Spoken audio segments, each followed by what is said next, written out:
to record on this computer. Alrighty, good noon to everybody. I never know what to say right at noon. Good afternoon, good morning, good noon. So, hi Christine, it's nice to see your face this time and not just your glamour shot that you have. So, we have a couple new people here. So could we take a moment just to go around real quick and say who we are? I know all of you, but I don't know if you all know all of you. So I'll just start. I'm Tiffany Rauskop. I am in the English department and I direct the Writing Across the College program. And let's say, RT, do you want to go next? You're to my right. Sure. Hi, everyone. My name is Aarti Nakra, and I teach history. And Amanda, do you want to go? Hi, I'm Amanda. I teach in the humanities department and I've been loving this book, so I'm excited to talk about it. Good. And Monson? You're muted. Unmute yourself, Monson. Unmute yourself. Oh, the unmute. I was just giving you a lesson in Blitz reading. So anyway, I'm Monson. I'm in the English department and I teach composition writing. And so, I find a lot of this information pretty fascinating. Cool. And Christine? I'm Christine, and I am also in the humanities department. And yeah, I'm really enjoying the book so far. Good. Zach? Hi, I'm Zach. I'm a librarian in the library. And I also enjoy the book. Okay. And Shin? My name's Shin. I teach psychology, but I'm really interested in linguistics too. One of my favorite person is Noam Chomsky. Okay. He's a good one, that's for sure. Okay, so I'm just going to pull up the prompts that I put together. And again, as usual, we do not need to talk about these prompts. We don't need to, whatever you would like.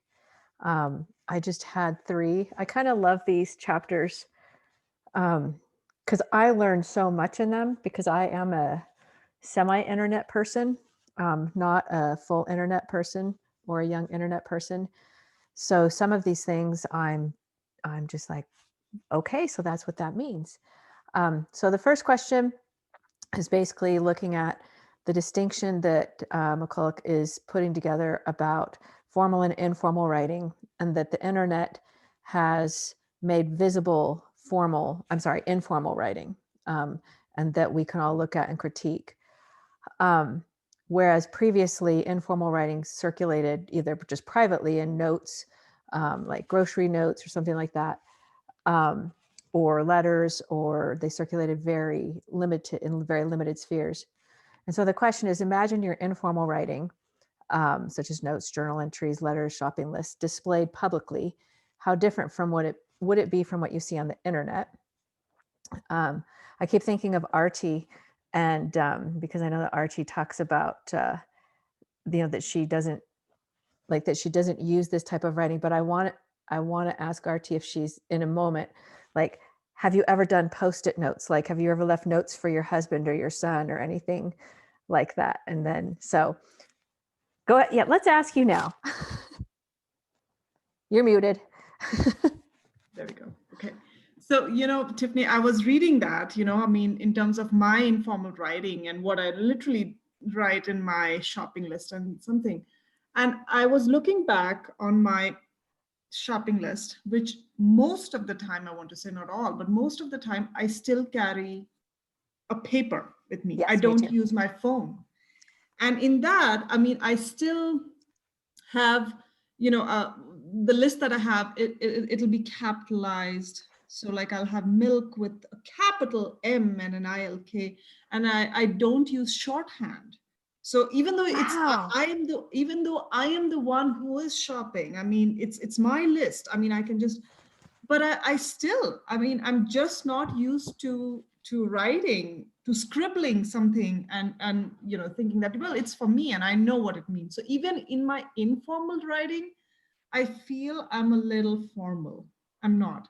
And so, when I was reading this chapter, what really stood out to me was when, she talks about, when a text is sent, and there is no capitalized letter, there are dots, there are several punctuations, and I never thought that they actually meant something. Again, in my mind, I'm thinking, oh, please use proper grammar, or like if someone was to send me a text and I was to see that, I would simply say, my goodness, why couldn't they just spend few minutes to kind of uh, you know, make it more legible than just, because for me it was just scribbling. But again, as this chapter initially, when she was talking about it, she said, well, there is a structure that's informal writing and it means something. The 3 or 4 periods mean something versus, you're just sending one sentence. So I don't know.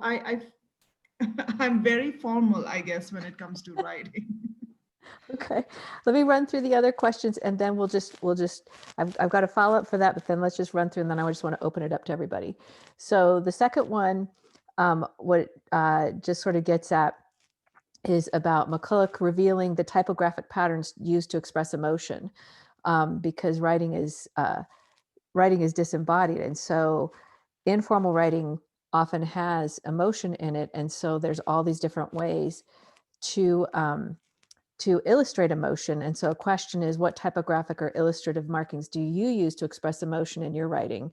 So like she went through the strong feelings with all caps, bold, italics, and repeating, politeness markers, solidarity or in-grouping, sarcasm and irony, which is she described as the ultimate in joke. So when you can use sarcasm or irony with somebody, you are in group with them. You are showing an alliance with them. But she did go on to explain that it can go so badly so quickly as well. Sarcasm can just fail dramatically. Next, she talked about in chapter 6 about emojis, and that informal writing has always included embodied elements, and then internet writing has universalized them. And I'm just curious, like, which emoji do you use regularly? And are there any emoji that you do not understand? I don't understand several emoji. Like, I know what eggplant is, I know what cucumber is, like I know that, but I don't know what the dancer is, and I don't know why people were upset that the dancer didn't look the right way. And I thought the distinction between emblems and co-speech was very interesting with gesture. So gestures that are emblems that have a fixed meaning, and gestures like right now, I don't know if you guys can see me, but like I'm gesturing right now. And so, and this is a co-speech gesture. There's no fixed meaning to this. Whereas this has a fixed meaning. So this does not have a fixed meaning. This does have a fixed meaning.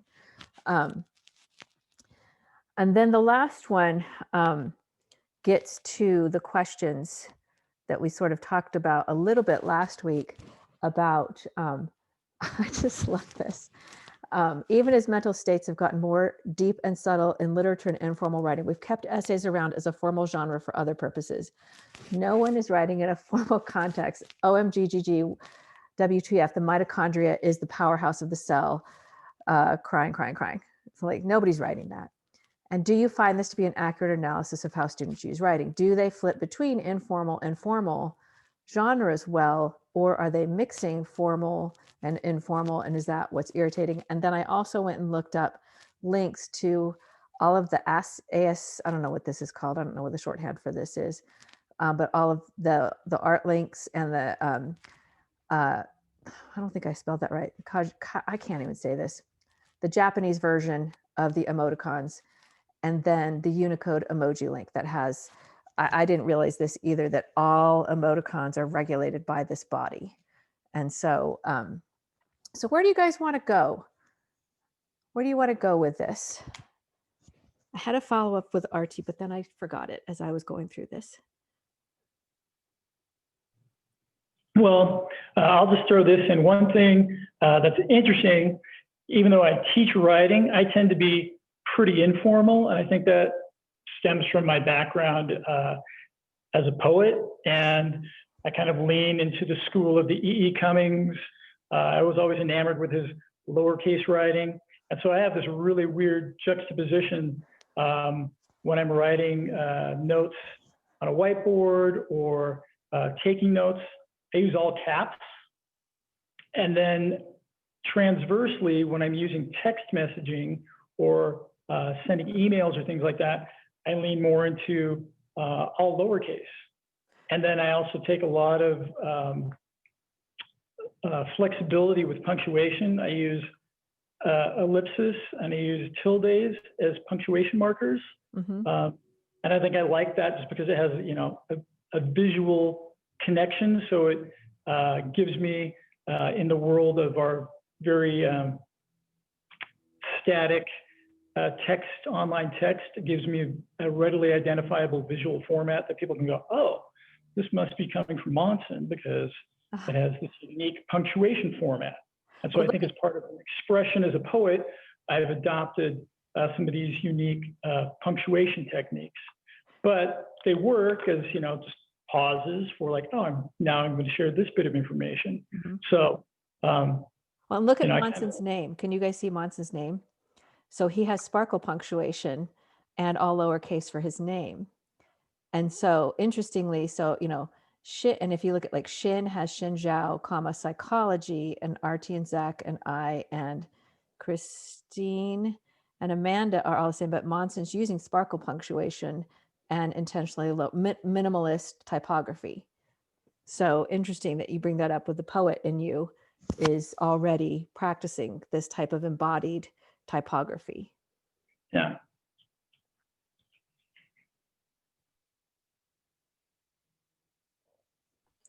So I find this really interesting because I was actually, and I hadn't looked at the discussion prompts yet, but just because of some other stuff I was doing, I was looking back over my journal for the last year, which my journal is typed because that's just the only way I'll be consistent with journaling is if I type it. And so as Artie was thinking about was talking about how you use like your grocery list, you write the whole word out and it's capital, like I do that too. And so I was thinking, yeah, you know, if I look in my journal, I think I use proper punctuation. And even as I'm going back and reading over the last year, I'm like, there needs to be a comma there. Like I'm really formal in some ways. But then as you were going through the questions, Tiffany, I was thinking about how I really love being able to manipulate punctuation to place emphasis, like, you know, like do period, not period, call period, me period, after period, 9 period, right? Or whatever. Mm-hmm. And, or being able to like, you know, like if I'm excited about something like, you know, oh, did my package get here today? Exclamation point. And then I'll send another text message. It's like, I mean, did my text, you know, like, obviously I was just joking with an exclamation point because I'm really excited, but I should use a question mark. And so it's interesting to me how, yeah, I really enjoy that sort of creativity there, even though it's something that is so, I mean, it's not sparkle punctuation, it's not tildes, it's not anything that's like overly aesthetic, but I really enjoy being able to manipulate punctuation to say what I want to say. Mm-hmm.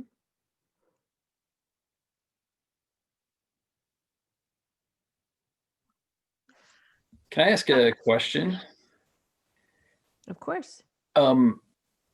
For everyone here, how often is your writing reflective in formality based upon the audience that you're writing for? Like, do you have a sliding scale? Do you have certain identifiers that you use for particular people? Kind of what does that look like? Mm-hmm. I'll jump into a quick response.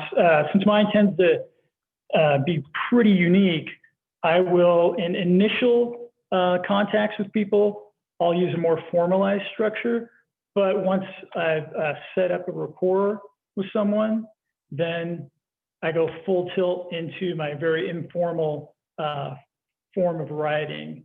And I just think that, you know, it becomes more expressive, but I, you know, kind of like kind of set a foundation and set the table for them to go, oh, okay, like this is who Monson is. I get it, the nature of his personality and the way he expresses himself. So once they become familiar with that, then as they see my more informal version of writing, it has context and connection for who I am and the way I express myself. What about others of you? Do you adapt? What I think I heard you say, Zach, is do you adapt your typographical and illustrative markings and your formality to the different audiences? Is that what I hear you saying? Okay. Amanda, do you want to respond to that? Yeah, so I think that's interesting. I have the physical copy of the book, and on page 124 was when I really started kind of thinking about that same thing when she's talking about the exclamation points. Because there are so many times when, I think especially when I'm writing to other people in my department, other instructors, or if I'm talking like with my administrative people, I always question that, like, okay, if I use an exclamation point, are they going to think I'm just happy and ditzy, or, but kind of how she described it, that the exclamation point is like representative of kindness, which I thought was really interesting. I'm not someone who's really big on caps, and I don't think I would ever write to someone professionally using all caps, right? But I definitely think the exclamation point is interesting, and I think that's maybe where I start to borderline. I feel like people I know a little bit better, I'm more comfortable using the exclamation point. But I don't know. I think maybe the punctuation is interesting in thinking about audience, because I know I do that, especially with the exclamation point. Let's talk about the exclamation point for a moment. Because the exclamation point is, it's absolutely gendered. So women use way more exclamation points in their informal writing than men do. And there was a section in the book, and I have the electronic version, so I can't find the exact page, but it talked about the emotional labor that is that if, so oftentimes when women are writing, if they don't put exclamation points in, they sound angry. They're interpreted as too bossy, or they're interpreted as mean. And so there's this exuberance of exclamation points that are not, notice that she talks about exclamation points being a form of politeness rather than a form of enthusiasm. And like, how did that come to be? I mean, how do exclamation points come to demonstrate politeness? I find myself doing exclamation points a lot, and I will insert exclamation points that I haven't actually written originally, so that my emails don't sound too direct or don't sound too assertive. And that's really kind of ridiculous in some ways. But what about, I mean, Artie, what do you do with exclamation points? And Zach and Monson and Shin, do you do exclamation points much? My usage of exclamation marks are generally as I was taught grammar. Okay. That if it's an exclamatory sentence, yay, there's a party, okay, and that's where it comes in. But Tiffany, as you're saying that, to soften, like it's a way of politeness, or to soften your email, you tend to use it. I don't, like, for me, if I have to kind of convey that politeness, I would generally use a sentence or two, which kind of suggests informality, than use those exclamation points. I mean, for me, it's like, okay, there's a way and there's a time when you use that. And of course, I'm learning that it's politeness and it's informal, but for me, it was always that. So. I now want to go read my interchanges with you, Artie, because I feel like we sort of exclamation point with each other. And so I want to see, like, I'm going to go dig up some old exchanges. Yeah. What about you, Shin or Zach? What about you, and what's your relationship with exclamation points? Tiff, just to say first, your most recent email to everybody had 2 exclamation point in 3 sentences. Yep. Okay. So I think, like you said, I feel like this is actually a really charged topic. I think there's a gender difference, but also I think as a minority, there is this urge to present to be friendly. And I feel like I actually, like I catch myself not to use exclamation mark all the time because I don't want to have that professional identity. I can't remember if I learned it at one point or another. So I wanted to present myself as kind, but not friendly. I don't want you to think I'm friendly so you can tell me anything, because I don't want you to talk to me about anything. Okay. So, and I just look back in our exchange that like whenever there could be an exclamation mark, which I probably think about it, I just replace it with a period. But that creates a dilemma because sometimes it does sound really harsh. So I think, but having that forced choice to be kind, then I have to think about what else can I say in terms of the content to convey my kindness rather than using the exclamation mark. So maybe there is a gender thing for me too, but for me that's very intentional. I almost never use exclamation mark as a thing in my formal writing.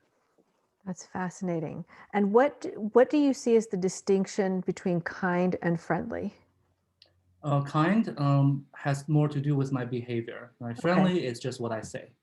So I can say a whole bunch of fluff that sounds really good, but maybe I didn't do anything. And also, I try not to say thanks when there's no thanks need to be given. Like when students email me, if they're asking me to do something, I don't thank them for it.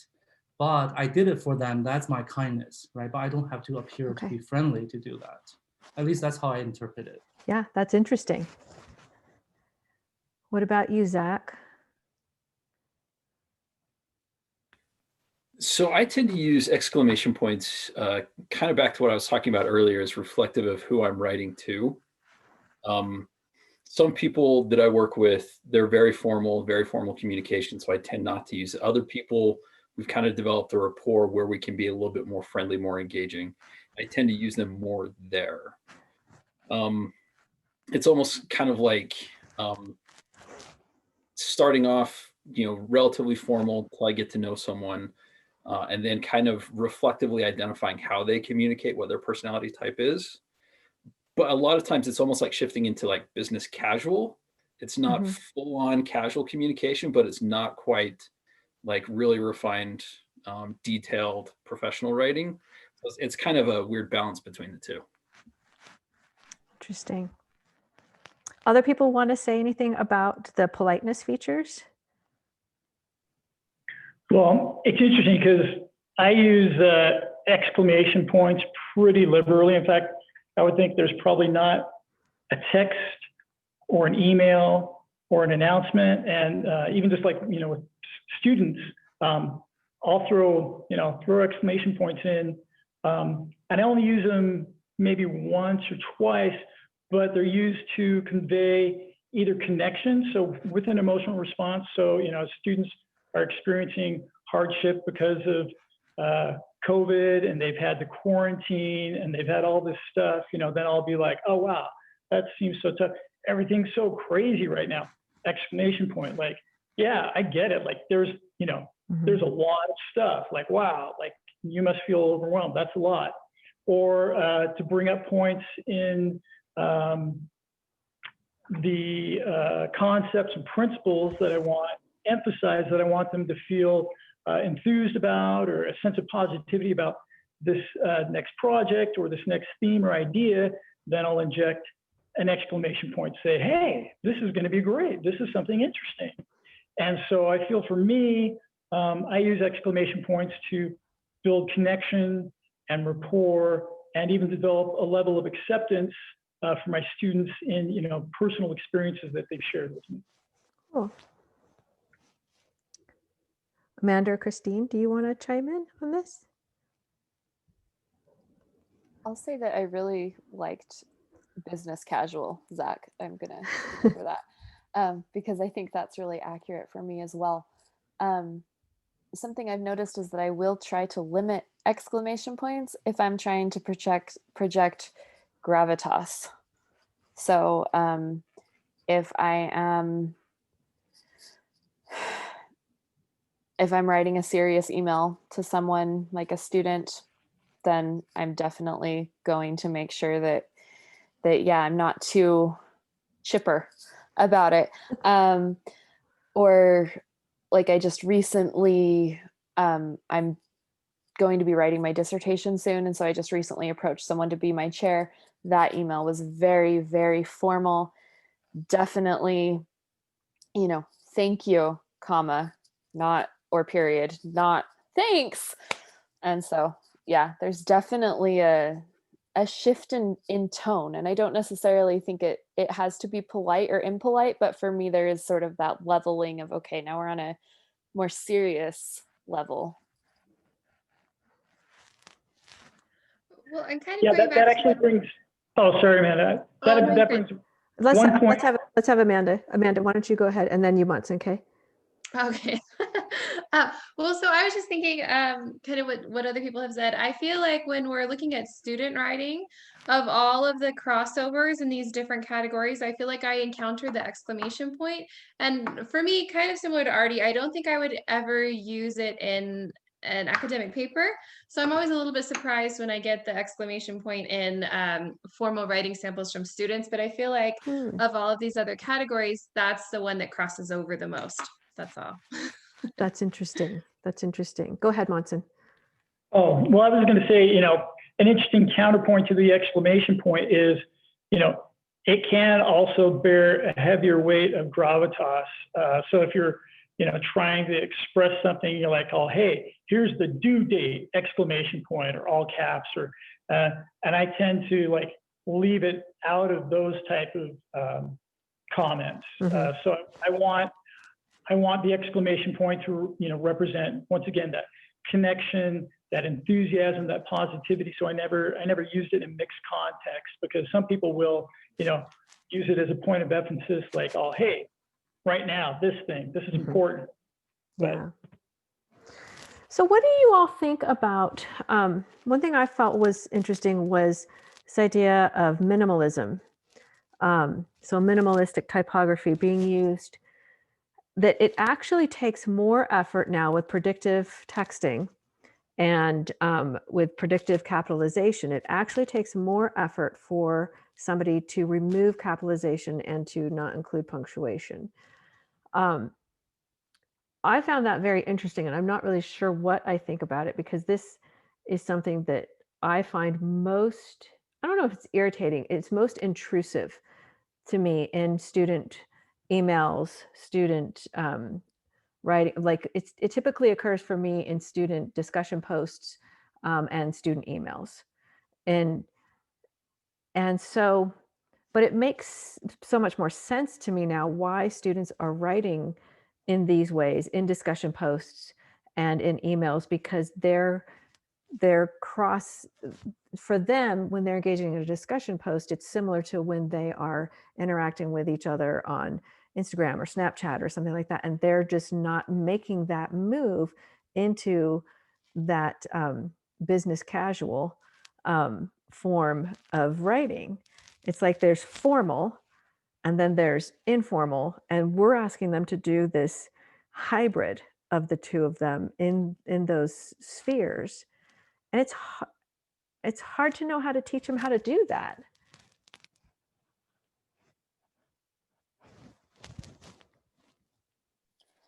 I would say something that came to mind, and this kind of hits at question number 4, is that, yeah, what I find the hardest is like helping my students to know the difference, because I have them turn in weekly reading journals, and I tell them, like, you can say whatever you want in your journal. And I mean, there are certain things that I will point out because my job is to get you to refine your ideas. So I'm going to say, oh, you know, I'll leave feedback like, if this were a formal paper, you'd want to make sure that you backed this up with some evidence, right? And then they have their formal papers. And I'm always surprised that there's a substantial number of students, and I don't know how much of this is me and how much my failings as a teacher and my failure to communicate, and how much of it is just this context that we're all in, because there's a good handful every semester where it's like they just can't quite seem to make the switch. And I mean, there are probably students that they also can't really make the switch whose journals are more formal, but that doesn't really read as a problem, right? It's just that, oh, okay, they're being more formal. But then you notice that when it's in a formal paper and yeah, they don't have any punctuation. And suddenly I'm like, okay, so what's going on here? So I find that to be a really interesting question as well. So where do students, I guess I would just, so like I'm watching my kid is a freshman and he's, you know, been on this path of learning how to write, so to speak.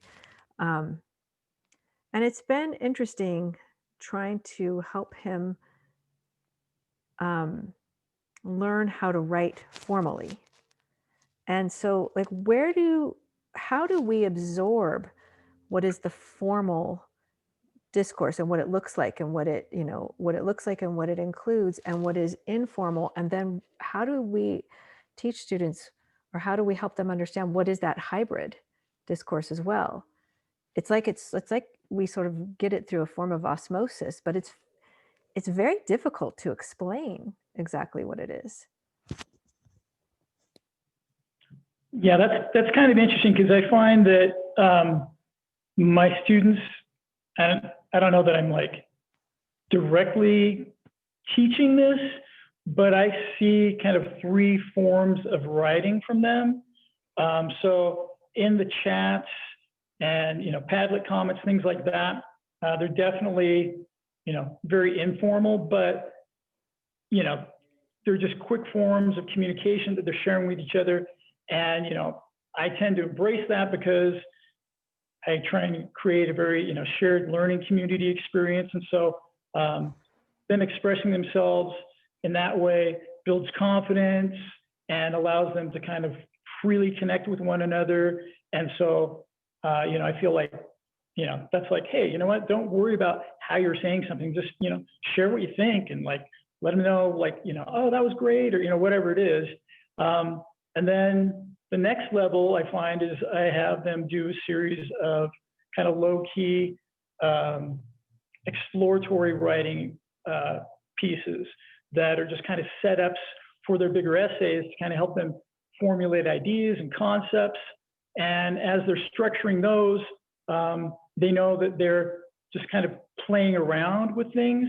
Those are, you know, fairly formal, but there is, you know, some informal aspects of that writing, but I'm just asking them primarily to explore ideas and you know, concepts and try principles and practices out. And that, you know, that's, you know, the main agenda for those writing pieces. And then when it comes time for them to then piece those writing, because those low-key writing assignments work as scaffolding for their more formal writing assignments, then they built that up, and then they just infuse the formal structure into their bigger essays because they've already kind of played around with the informal writing in those initial pieces, I guess. So, but they always seem to kind of like live in those little separate realms, and I don't really see the, you know, the crossover too much. Yeah, so I'm curious. Yeah, I've heard, and my experience is similar to yours, Monson, is that my students do seem to be able to keep things somewhat distinct from each other. That when they get into the formal assignments, they do drop out. You know, like I've never seen anything like this. I mean, I've never ever seen I've never seen an emoji, or in a formal essay, I've never seen, you know, an acronym like WTF, and I've never seen repeating. I've never seen this kind of stuff, but I've heard that people do. And like Christine, you said that, you know, things show up without any punctuation. I'm curious to hear from non-composition people. Tell us your experiences and give examples of, you know, like where this has showed up. Anybody, go ahead, Artie. So in my the writing that students give me, I've generally seen, again, I don't think I've ever come across these emojis or this kind of a lingo, but what I have seen is that when they are writing even the formal papers, they tend to write as though they're talking to somebody. So, Okay. for instance, when there was a paper that they were writing on slavery, and typically they would say something like, I totally don't get it. How can, I mean, the lingo that they're using is when they would be speaking to somebody. Okay. So what I find there that they are not taking the time to really think through that sentence as to how they want to articulate it. I mean, so for me, that is where I find that that has so much to do with um, their informal way of either writing or talking to somebody. And I make a note to say, I said this is fine, but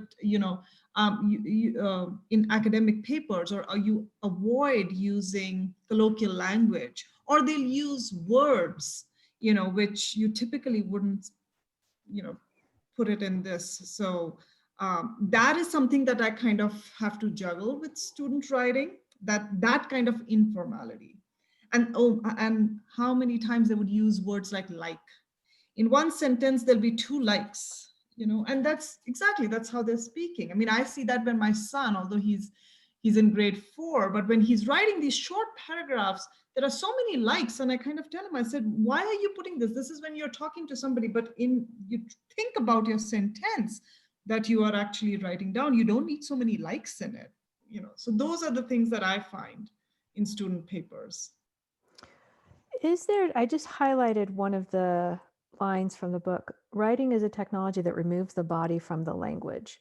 And one thing that McCulloch, I think, talks about a lot with all of the informal writing on the internet is that all of these different, all of the typographic and illustrative markings and the emoji are like they're a way to re-embody writing. And so I'm curious with what like Artie's talking about. Are these moves of students saying like, well, I totally don't get this, or likes and that kind of thing, is that an disembodiment issue? Whereas what we call formal writing is writing that is fully disembodied, that the actual writer is removed from that written text completely. I mean, is that, I'm curious with like Zach, Amanda, Christine, and Shin, when you think of these things that your students are doing, is there an element of embodiment or disembodiment with the informal writing? I think Not informal, sorry. I think there's definitely some component to it, but the rules has been changing too, because in APA style, before the third person sounds more formal, right? But the recent update is you wanted to say things in active voice. So it's still not like what RT was describing, like you cannot say like, or I really think this, but you actually have to take an active role in what you're describing.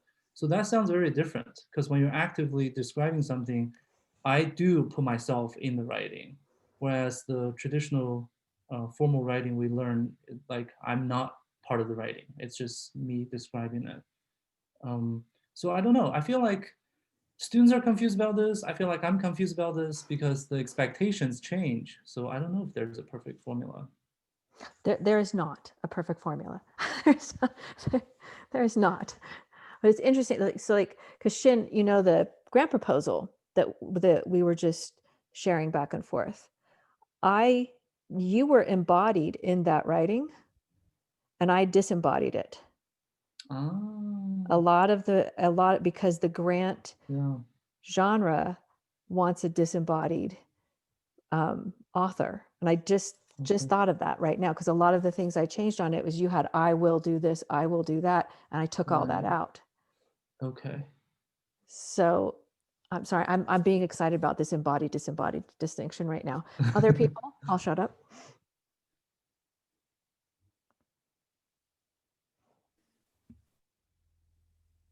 I do think something that I try to really emphasize in my classes is, and I talk about it a lot, is that in the humanities, you're always trying to sort of strike that balance between the subjective and the objective, like realizing that your subjective experience is obviously coming to bear on this, but that you can't just go in there and be like, well, I think this and I don't need a reason for it because I'm me, you know?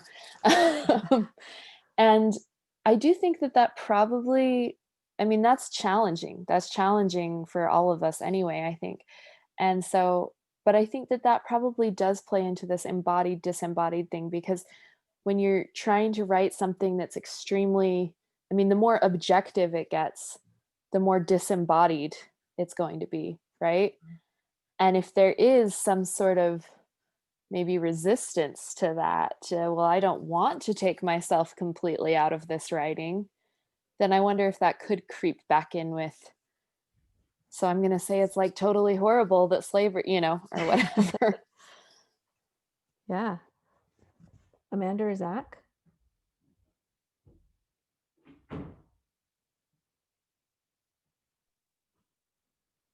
Well, I was actually thinking about not entirely this exact thing, but when I was thinking about like kind of preparing for this discussion, I just was thinking about what a great job McCullough does of this same thing, because she's taking something that, and I was thinking, oh, I wish I could share this with my students, because this is kind of what I feel like people want to do, but it's really hard to do, and that you're taking really kind of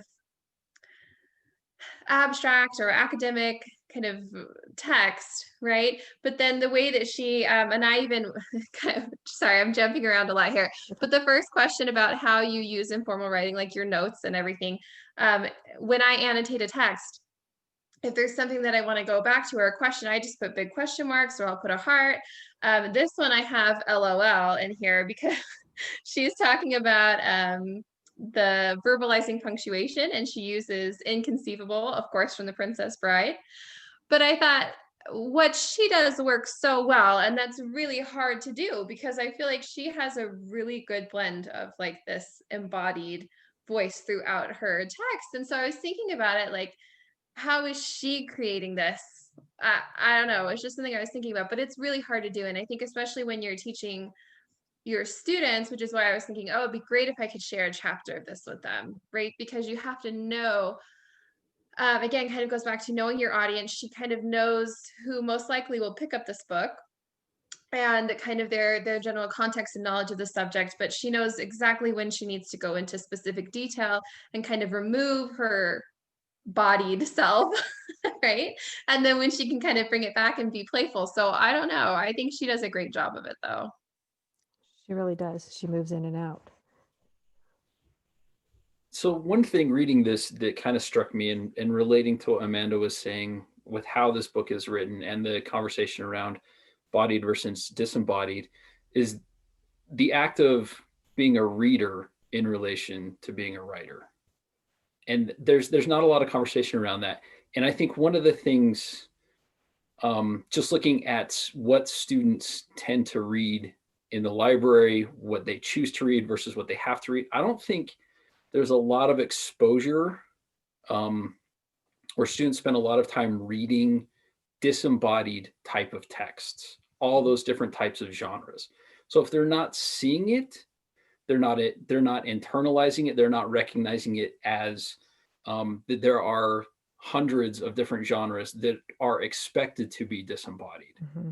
When they see something like this book, which is really great and conversational and fun to read, they may view this as the expectation. This is how you're supposed to write. You are supposed to write in this embodied way. So I think based upon the readings that they're doing, they've had that expectation set, and we're not necessarily putting them in an environment where the expectation is this disembodied world where they should spend some time living, if that is the expectation we have for them.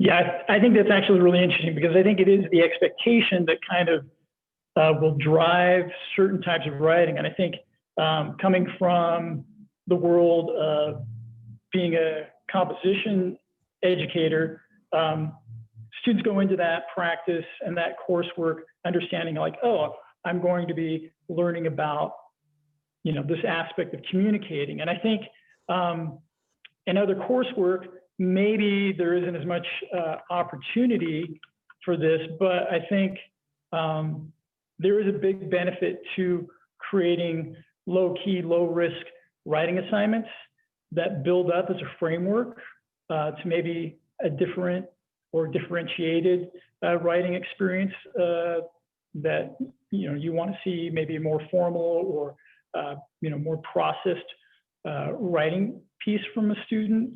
But I think so often these students, they need those opportunities to kind of explore, find their voice, develop that measure of confidence about who they are and how they can communicate through their writing, and even just the simple idea of, who is the audience for this, and what is my why, what's the intention or purpose of this writing, and then kind of create a box for that type of writing to live in, so that they can maybe see those differentiations and understand, oh, in this context, I can use this type of writing, but in this other context, I'm going to use this type of writing. I think it'd be really interesting, like in your different fields, so like in humanities and psychology and history, if you, tagging off of what Zach said, that I think that, yeah, they're not seeing this as much anymore because they're absorbed with this other type of input all the time. They're reading less books and academic writing. They're doing more of this embodied writing, or they're reading more of this embodied writing. And like, do you have, or how hard would it be to find examples of psychology content that is written in this perhaps more informal way, or maybe it's even a video, or it's, or history, that's more informal, and then show them something that is more formal and disembodied, and having them look at, which one speaks to them more. And obviously they would probably say the more embodied one speaks to them more. And then maybe discussing what is the importance of this other one. And right now I'm trying to figure out, okay, what is the importance of the disembodied writing? I mean, so Zach, you said, if this is what we want them to do, we need to show them examples of it. So can we talk just for a moment about the value of that disembodied academic audience, general audience approach to communicating information and knowledge? How do you all feel about that? Well, I think one component is to expand it or explode it just beyond academic writing, and contextualizing to individuals that there is so much writing that goes on that is disembodied, that has to be performed by someone, whether that's memos, legal papers, copywriting, website writing. There's all these different genres that are, to a certain extent, largely invisible to people. Mm-hmm. I mean, we read them, but we don't necessarily internalize, like, this is a genre that someone had to write. Yeah. So. Yeah, you're right. And Zach, I wonder if you would agree that maybe this will change in the future, right? That maybe there's more of this active voice or disembodiment, or more embodiment in the language.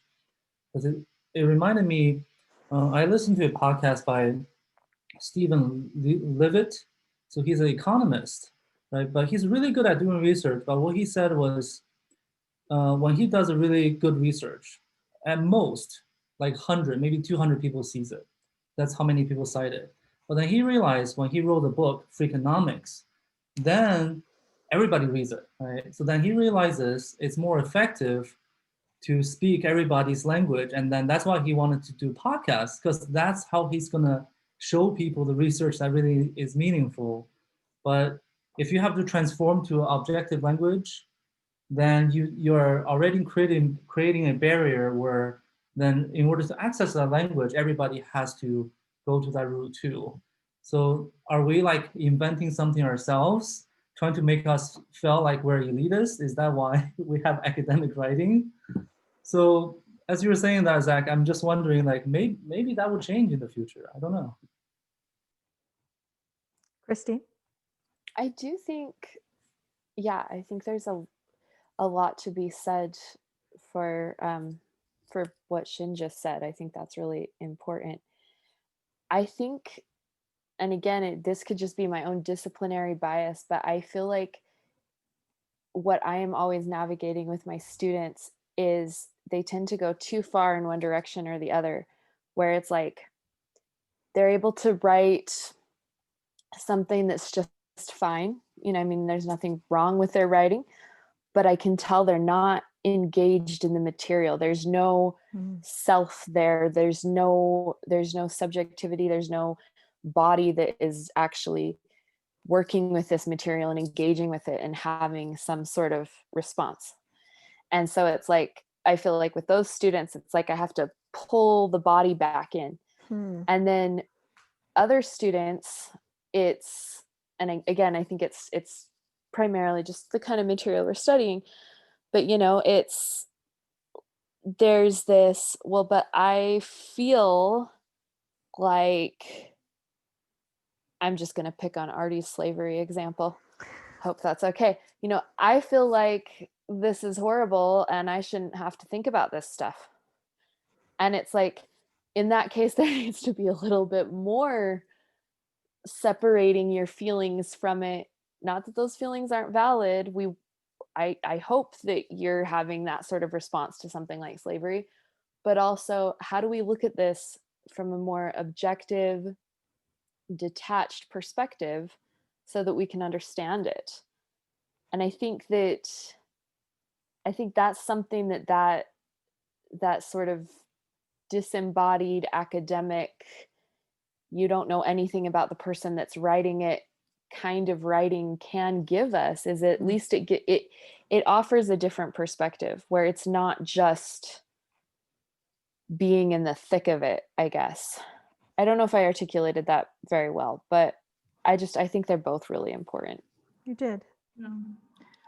In fact, in my in history, I tend to have students work with primary documents for that very same reason, that, you know, to have step back and disembodied kind of a look to things that, all right, this has not been written by a historian. This is not something that you are writing or your friend wrote, but it's been written, you know, a different time period by somebody who lived.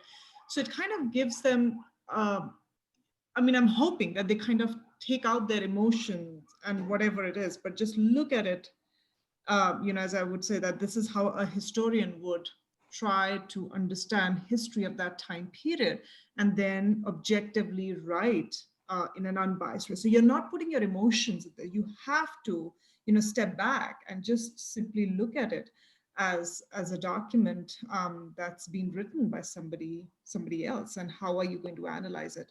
So I do that, and it works. But I think for me, my biggest issue is that kind of articulation that students don't get it. I mean, when they're talking in class, when they're discussing it, it's great. But that's again the same thing, that it's spoken, right? You're interacting, it's a discussion going on. So you can use words, jargon, but when you're writing that is something entirely different. And that's where I kind of juggle and tussle with students, that, you know, no, it has to be a little more formal. It has to be a little more academic when you're presenting those ideas. So. Oh, I think Artie, I think you just brought this around so beautifully, because when you said, you know, that when they're speaking about it, it can be more informal and they can use their jargon, and that just falls right into what McCulloch is saying, is that the internet has made all of this informality public, and we can see it now. And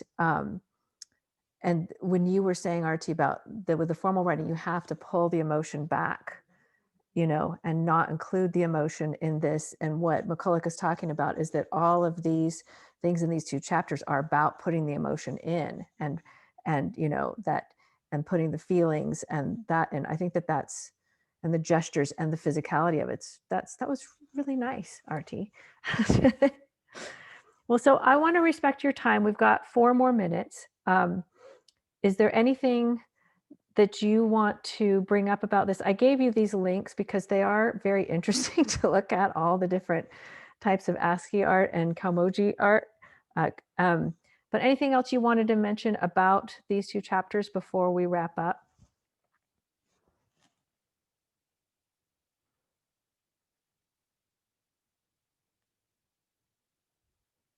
Okay. So the next two chapters, let me pull up my version of the book. Hang on. The next two chapters are about how conversations change and memes in internet culture. And they're going to be talking about email, chat, and interruption and posting. So this might be interesting as we look at this particular one with posts, because so many of our students, especially now during COVID, are interacting with each other through discussion posts. And I can't tell you how much I dislike discussion posts. Just the linearity of them, I just can't stand them.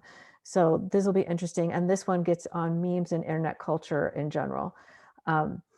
And chapter 8 is just a sum up chapter. It's just 12 pages. So we'll plan on looking at that. And then part of this, hang on, let me get rid of sharing. Part of this is that these are changed into learning and action communities, not just learning communities.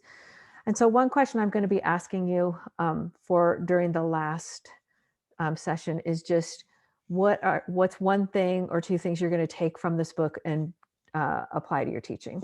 That's all. And it doesn't have to be anything hugely profound. It could be, I'm going to share a chapter of this, with my students so they can see what embodied writing looks like, or I mean, just what's one thing. And so we'll probably wrap up our discussion next week with everybody going around talking about that.